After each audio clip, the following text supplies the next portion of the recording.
¿Cómo están amigos? Buenos días. Gracias por acompañarnos en la emisión de hoy de Ecotopía, tu espacio de conciencia ambiental. Llegamos al lunes 18 de marzo y para nosotros y nosotras, desde la Unidad Ecológica Salvadoreña, es un gusto darles la bienvenida. Agradecemos a las emisoras comunitarias de ARPAS que a esta hora se enlazan para transmitir este programa y también saludamos a quienes nos están viendo a través de las redes sociales. El próximo 22 de marzo es el Día Mundial del Agua, una fecha muy importante que, entre otras reflexiones, nos recuerda la importancia de la protección tanto a nivel social como a nivel estatal de este bien natural. Y justamente es el tema que vamos a abordar en la emisión de hoy de Ecotopía, pero lo vamos a enfatizar en el aporte, en la labor que realizan las mujeres defensoras del agua. Y para esto damos la más cordial bienvenida a Amalia López. Ella es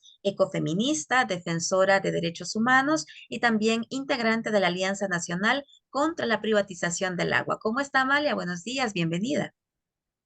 Muy buenos días, gracias por el espacio. Como siempre, un placer saludar a la radio audiencia de ARPAS. Y bueno, estamos acá justamente para enfatizar el trabajo que hemos desarrollado las mujeres en la labor de defender este bien común que es el agua para todos y todas. Antes, Amalia, de hablar sobre pues estos aportes, las condiciones en las que también estamos las mujeres respecto del acceso al agua y en toda la participación del proceso de defensa de este bien común, como usted decía, quisiera que habláramos sobre cómo llega El Salvador a este Día Mundial del Agua con el contexto ambiental que tenemos en 2024. Pero la verdad es que el contexto ambiental, las condiciones ambientales no han sido las más favorables en los últimos años y sabemos que deriva mucho de estos modelos económicos que se han impulsado, esta manera de hacer dinero en El Salvador que se ha impulsado históricamente.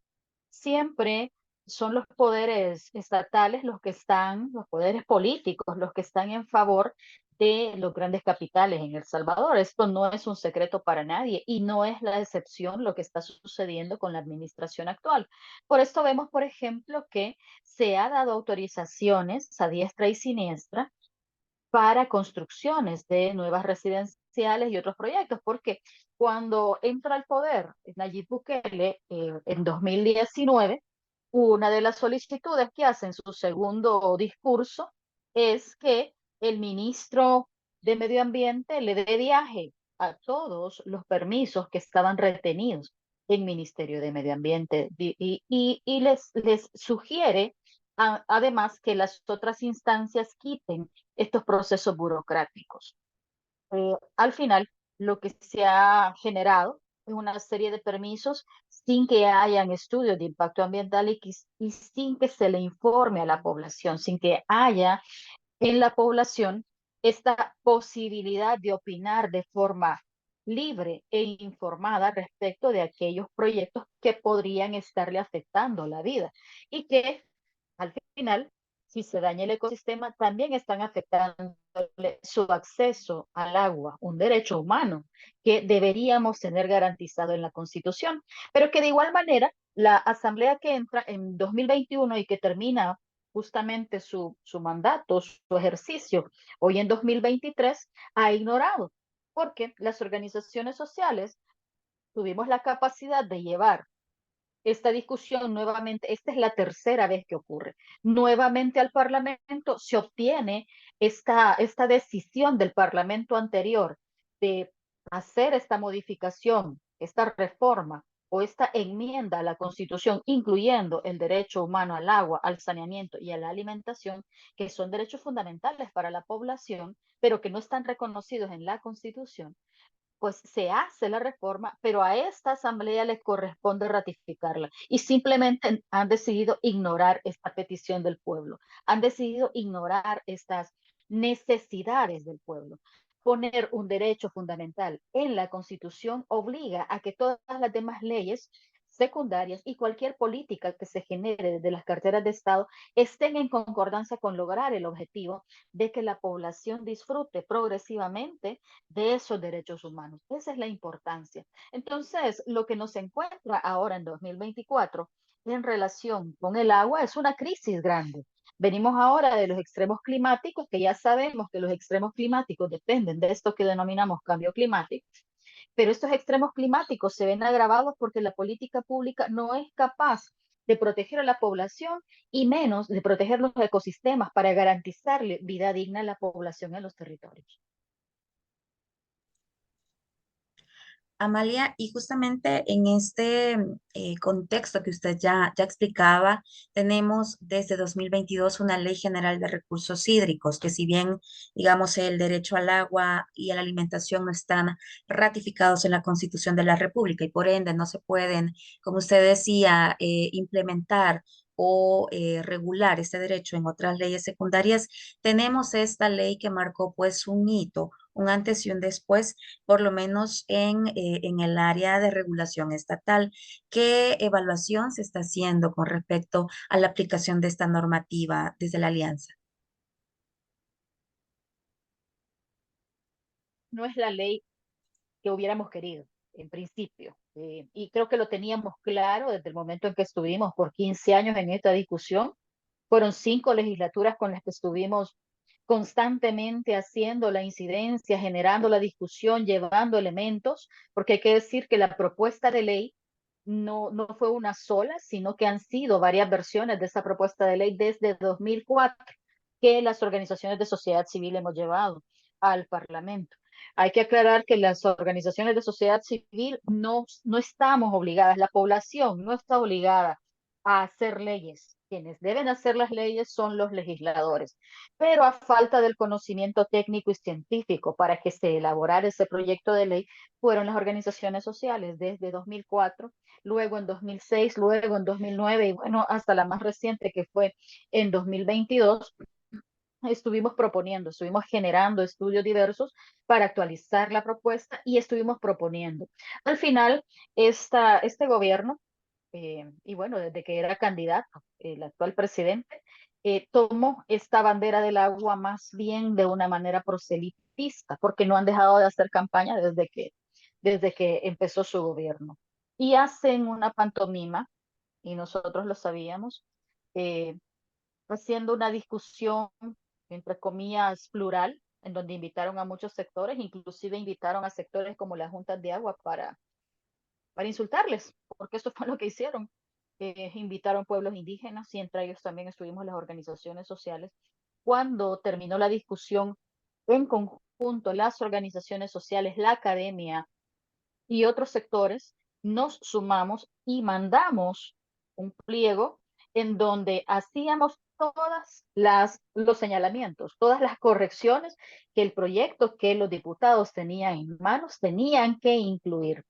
Lo que hizo el presidente de la República a través de el ministro de Medio Ambiente y el ministro de Obras Públicas cuando manda su proyecto de ley es copiar mucho de lo que ya estaba en la propuesta de ley ciudadana, pero le quita toda la parte de participación ciudadana y además todas las garantías para la protección de los ecosistemas, lo que denominamos enfoque de cuenca. Se lo vuela del proyecto de ley y esa es la ley que se aprobó. Las modificaciones que se hicieron fueron muy pocas en realidad. Y una de esas modificaciones fue a raíz de una carta que le envía al señor presidente el relator especial del derecho humano al agua de Naciones Unidas y del derecho humano a un ambiente sano. Esa modificación tiene que ver con el reconocimiento de las juntas comunitarias de agua o juntas de agua y lo hacen a través del artículo 41. Pero en ese artículo 41 además le ponen el peso a estas juntas de agua de cumplir, ellos, no el Estado, con la obligación de respetar a la población el derecho humano al agua y al saneamiento. Saneamiento que ni siquiera el Estado ha sido capaz eh, de garantizar a lo largo de la historia para los salvadoreños y salvadoreñas. Entonces, en realidad, la implementación en este momento de esa ley ha sido bastante deficiente, porque inclusive lo que ellos dejaron puesto en el texto de la ley no se ha cumplido.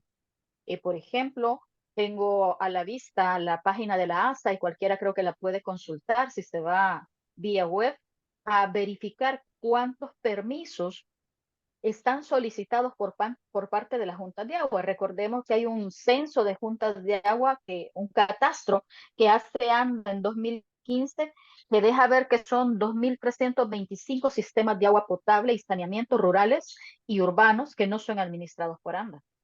Esperaríamos que ya a 2 años de implementada la ley, estas personas, estas juntas de agua estuvieran todas inscritas, porque la ASA tiene la obligación de ley de darle a estas juntas de agua la asesoría técnica y jurídica para que se puedan normalizar. Sin embargo, solo hay 415 juntas de agua en este proceso, frente a casi, creería yo que un poco más de 18.000 casos o 18.000 permisos que ha solicitado la empresa privada. Entonces, estamos ante un, pareciera, orquestado, eh, digámosle, una orquestada maniobra de dejar afuera las juntas de agua y como la empresa privada sí tiene a sus abogados y su conocimiento para poder normalizarse, serán ellos los que primero reclamen y muy probablemente reclamen fuentes de agua, porque son escasas las fuentes de agua en El Salvador, que utiliza la población para abastecerse. Entonces, nuevamente estamos, y esto fue lo que denunciamos desde que se aprobó la ley, estamos ante un mecanismo que se ha creado para dejar afuera a la población. Y esto no es cumplirle el derecho humano al agua a la gente. Aunque el texto de la ley en su artículo 1 establezca que el agua es un derecho humano y que no podrá ser privatizada, etcétera. Sin embargo, los mecanismos de privatización son bien conocidos. Y hay un documento en la página de la Relatoría Especial del Derecho Humano al Agua que escribió Leo Heller, que es el anterior relator, que habla mucho sobre las maneras que los estados han utilizado, especialmente en el caso latinoamericano, en Chile y en México, cómo se ha utilizado otras figuras para volver privada el agua y dejar a la gente con eso. Entonces, eh, no es, lo que nos está pasando en El Salvador no es nuevo, ha sucedido en otras latitudes del mundo. Y en estas otras latitudes del mundo, la crisis, no podemos perder de vista esto, porque si en El Salvador el agua se limita a las poblaciones, entonces también con los extremos climáticos que estamos viviendo, vamos a tener un problema grave en cuanto a el abastecimiento de alimentos, porque esto es algo importantísimo de decir. Además, hay una acotación especial que hace Naciones Unidas y la CEPAL recientemente, en donde habla del mercado de trabajo y el vínculo con el agua. Entonces, nos están diciendo, mire, todo su sistema económico, todo lo que usted hace para sostenerse, depende del agua y de cómo se administra. Por esto es que siempre hemos llamado la atención sobre esto. El agua sigue siendo un bien estratégico en todo el mundo, pero más en aquellos lugares como en El Salvador, en donde el agua potable es todavía más escasa. Es el caso nuestro. Tenemos ahí anuncios, por ejemplo, de que se va a potabilizar o desalinizar el agua del mar y hay un proyecto piloto en una escuela en Playa Las Hojas, un proyecto piloto que lo iban a instalar en un terreno de la mamá de un funcionario, pero que al final lo instalaron en una escuela. Hay un proyecto también para potabilizar Ilopango, lo que para mí técnicamente no es viable y económicamente tampoco, pero está ahí el proyecto. Esto lo que nos llama es la atención sobre estas alarmas, es decir, el EMPA ya no es suficiente para abastecernos de agua. Tenemos una amenaza sobre el río Lempa desde Guatemala con esta mina transfronteriza y no vemos que se haga nada, Sí. que se interpongan oficios, que hayan diálogos, que se abra la discusión para que este problema no afecte la columna vertebral del Salvador. Entonces, de verdad, la situación hídrica en El Salvador se agudiza cada vez más la crisis.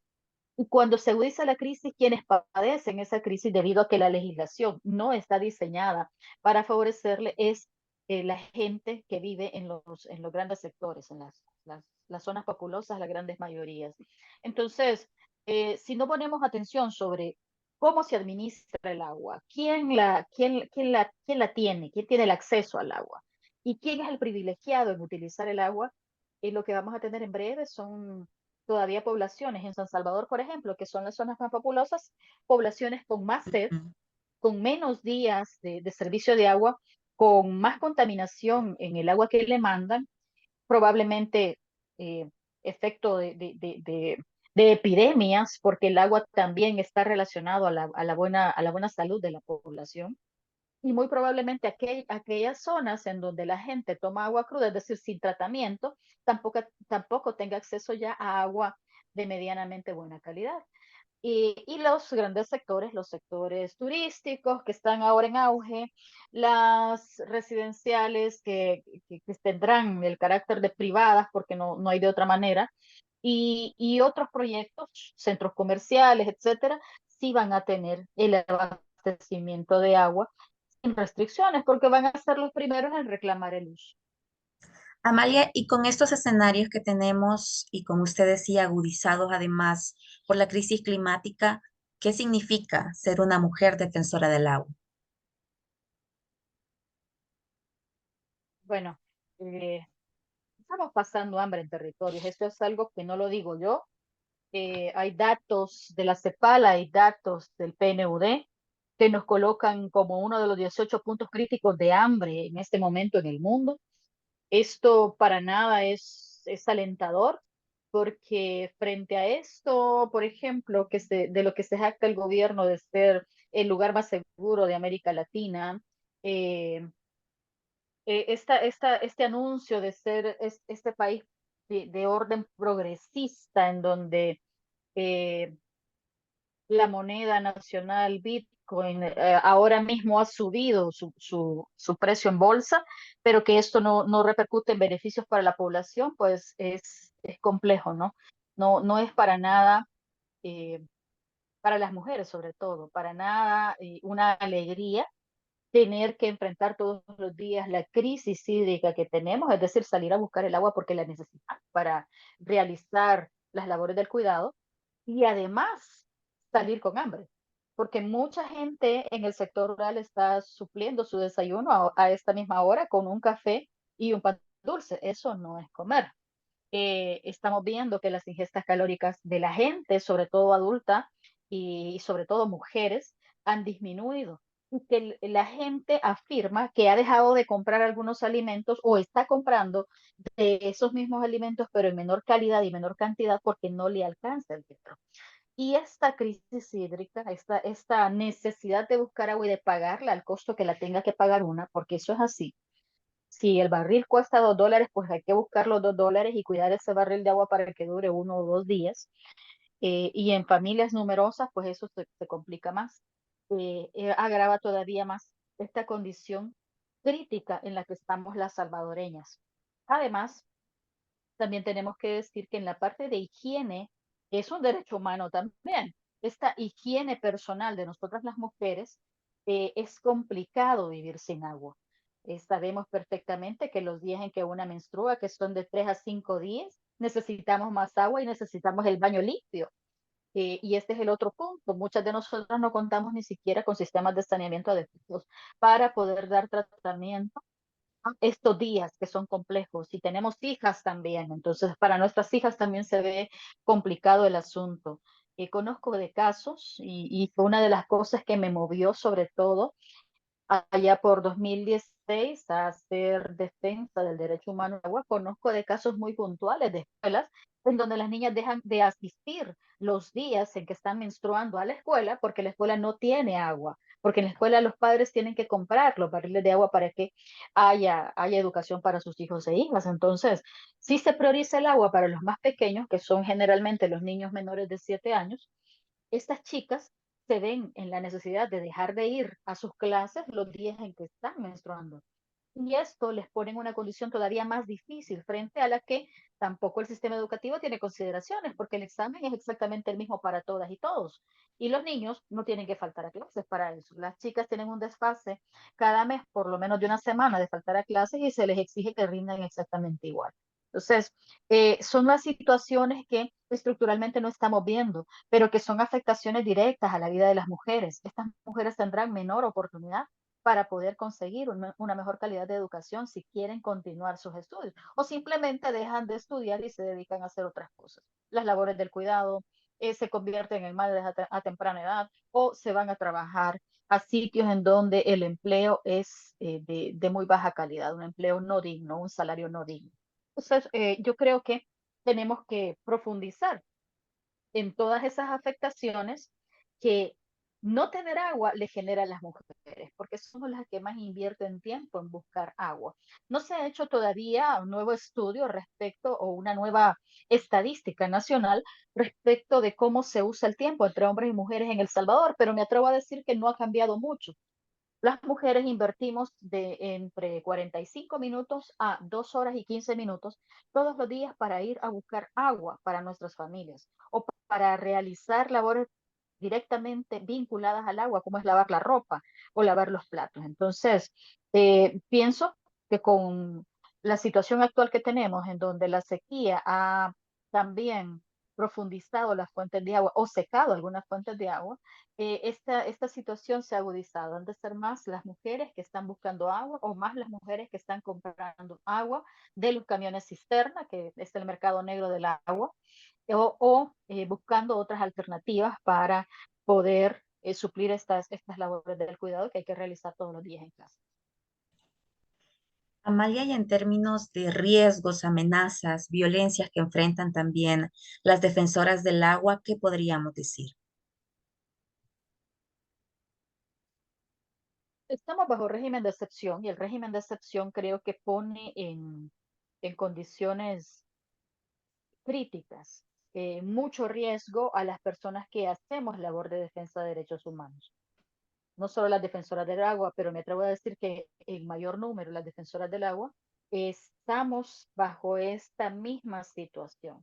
He conocido casos en donde personas que se dedican justamente a hacer el trabajo de comunicarse con la alcaldía, comunicarse con otras organizaciones o instituciones del Estado para ver cómo resuelven su problema de agua en la comunidad, han sido intimidadas por los cuerpos de seguridad, llámese policía o ejército, gente que ha sido advertida que si sigue haciendo denuncia, que si sigue haciendo el trabajo que realiza de informar a la gente, por ejemplo, pues se va a ir bajo régimen de excepción. Tenemos casos ya documentados de personas que realizando esta labor de defensa de derechos ha sido capturada y llevada presa bajo régimen de excepción. Hombres y mujeres, por supuesto, pero es preocupante que por esta labor que se hace en favor de la comunidad, en favor de la vida, que pues lo que tengamos es esta respuesta por parte del Estado, esta respuesta por parte de los cuerpos de seguridad. Y no vayamos muy lejos, veamos el ejemplo quizá más claro y que ha estado muy mediático en el último año. Veamos a Vidalina Morales. Vidalina Morales sigue siendo una defensora del agua y sigue generando esta incidencia para que los que son como ella, defensores del agua, no sean criminalizados por otras razones por este sistema actual. Al ser capturados sus compañeros en Santa Marta, pues obviamente ella, que es la presidenta de ADES, que es la organización más grande del sector en donde se ha llevado adelante esta lucha desde más o menos 2007, pues es ella el rostro visible. Y como es ella el rostro visible, le capturan un hijo para que deje de hacer esta labor. Entonces, esta misma situación le ha sucedido a otros y otras defensoras del agua y defensoras de los bienes naturales en los territorios. Hay casos documentados, la gente no quiere salir en público, no denuncia, pero están los casos. Y en el caso de Vidalino, pues gracias a que es una persona muy mediática y que estamos muy pendientes de lo que pasa con Santa Marta, pues como a las 48 horas o antes de las 48 horas le liberan al hijo. Pero esto es claramente una agresión hacia una persona defensora de los bienes naturales. Y esto es así, es decir, la práctica no es llevarse al defensor o defensora en este momento, sino que la práctica es capturarle a alguien muy cercano y obligarle de esta manera a desmovilizarse, obligarle de esta manera a que se ocupe de su propio problema y dejar de hacer este activismo que se realiza frente a las injusticias que ocurren en las comunidades, frente, por ejemplo, a los desalojos que se están realizando en la zona costera, en los que se conocían como terrenos públicos, es decir, terrenos nacionales, en donde la gente ya lleva 40, 50 años habitando, pero que en este momento se le ha informado que debe desalojar porque ya hay un dueño. ¿Cómo hay un dueño? Si el Estado era el dueño, no lo sé. Tendríamos que investigarlo, pero es así. A la gente se le ha desalojado para que se construyan estos megaproyectos turísticos que tienen en mente y por supuesto, además de violentarle su derecho a la vivienda, también le ponen condiciones graves frente al acceso al agua. Si usted no tiene un terreno que esté a su nombre, donde tenga un permiso, a usted no le dan permiso para poder tener agua. Y poner más presión sobre la zona costera, además del monocultivo de la caña, también hará que los pozos se profundicen, que el agua sea más escasa y, por supuesto, que haya, como decía hace un momento, un riesgo grande de epidemias, de enfermedades que dependen justamente de que usted tenga casa o vivienda digna y que tenga acceso a servicios de agua y saneamiento.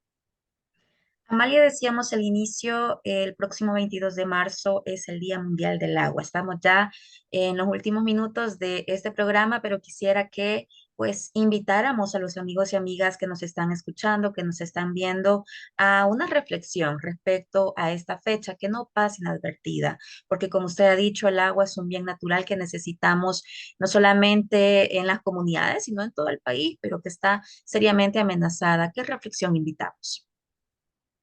Bueno, aquí lo primero que tenemos que hacer es informarnos todos y todas respecto de lo que está sucediendo. Me he dado también cuenta caminando en el territorio que hay mucha desinformación intencionada desde ANDA, desde la Autoridad Salvadoreña del Agua, frente a lo que las juntas de agua preguntan. Y la verdad es que no me cree a mí. Es mejor que se informe por usted mismo, por usted mismo. Hay medios para hacerlo.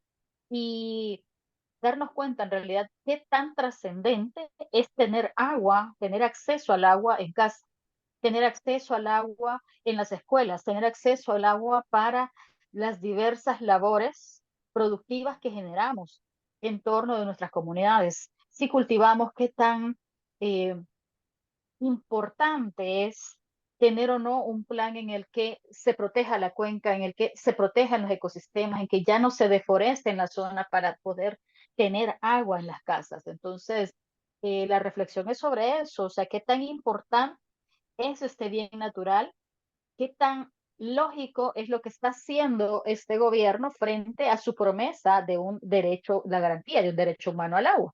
Porque si de algo estoy segura es que como todos políticos, estos prometen y prometen, pero no son capaces de cumplir. Y no hay nadie que prometa más que el que no está en condiciones de cumplir o que no tiene intenciones de cumplir. Entonces, hay que poner justamente el ojo sobre esto. ¿Qué es lo que está ocurriendo en el entorno económico? ¿Cuáles son las apuestas del gobierno actual? Y si esas apuestas están en concordancia con lograr el disfrute de este derecho humano a todos y todas, y no solamente de la generación actual, sino también de garantizarle agua a las futuras generaciones, que es una deuda que nosotros y nosotras tenemos frente a la vida que se pueda generar en el territorio salvadoreño dentro de 20, 40 o 60 años. Es decir, tenemos que pensar también en eso, porque sin duda, esta deuda generacional la vamos a trasladar. Si nosotros y nosotras ahora no cuidamos los bienes naturales, los bienes hídricos sobre todo, que son tan escasos en El Salvador, pues entonces tendremos una deuda gravísima frente a las futuras generaciones. No podemos olvidar que somos de América Latina el segundo país con menos agua disponible para las personas, menos agua disponible para el consumo humano. Y además el 90% de las cuencas, yo me atrevería a decir que el 100% del agua superficial, lagos, lagunas, manantiales están contaminados en El Salvador. Entonces, por ejemplo, que me ofrezcan hacer una planta de tratamiento para una ciudad que no necesito, lo que están pretendiendo hacer en Morazán, y que esa planta de tratamiento contamine un río del cual se abastece gente, eso es una deuda que no se puede pagar porque no van a poder limpiar ese río, muy probablemente. Entonces, son situaciones que tenemos que empezar a ver. Que me prometan limpiar el Acelguate a estas alturas me da alegría, pero no me da tanta alegría como que me prometan no contaminar los otros ríos que no están contaminados. Entonces yo creo que tenemos que poner los pies en la tierra, vernos hacia adentro y saber cuánto es la importancia que tiene el agua y el saneamiento para la vida de nuestras familias y luego ver e incidir sobre lo que las autoridades y el aparato completo de Estado hacen para cuidar el agua que yo me bebo, el agua que yo uso para que mi gente viva dignamente. Entonces, quedémonos con esa reflexión y si hay la posibilidad de movilizarse, si hay la posibilidad de informarse, pues hay que hacerlo. de hecho, como alianza con otras organizaciones, el Foro del Agua, y las iglesias, estamos también en esa lógica de poder realizar una visibilización de la crisis hídrica, porque a pesar de que ya tenemos ley, y lo decíamos en el momento en que se aprobó la ley no es suficiente para garantizarle este derecho humano a la gente. Hay que tener también voluntad política, hay que tener también conciencia y conocimiento de qué es lo que hay que hacer y qué es lo mejor que se puede hacer para preservar los bienes hídricos en El Salvador. Amalia, muchísimas gracias por su tiempo y por habernos acompañado en esta emisión de Ecotopía, en la que hemos hablado sobre la situación del agua y también la labor que realizan las mujeres defensoras de este bien natural. Muchísimas gracias. Gracias a ustedes. Feliz día. Gracias a ustedes, amigos y amigas, que estuvieron con nosotros y nosotras en la emisión de hoy de Ecotopía. Gracias a las emisoras de ARPAS que han transmitido este programa y a quienes nos ven a través de las redes sociales. Les esperamos la próxima semana.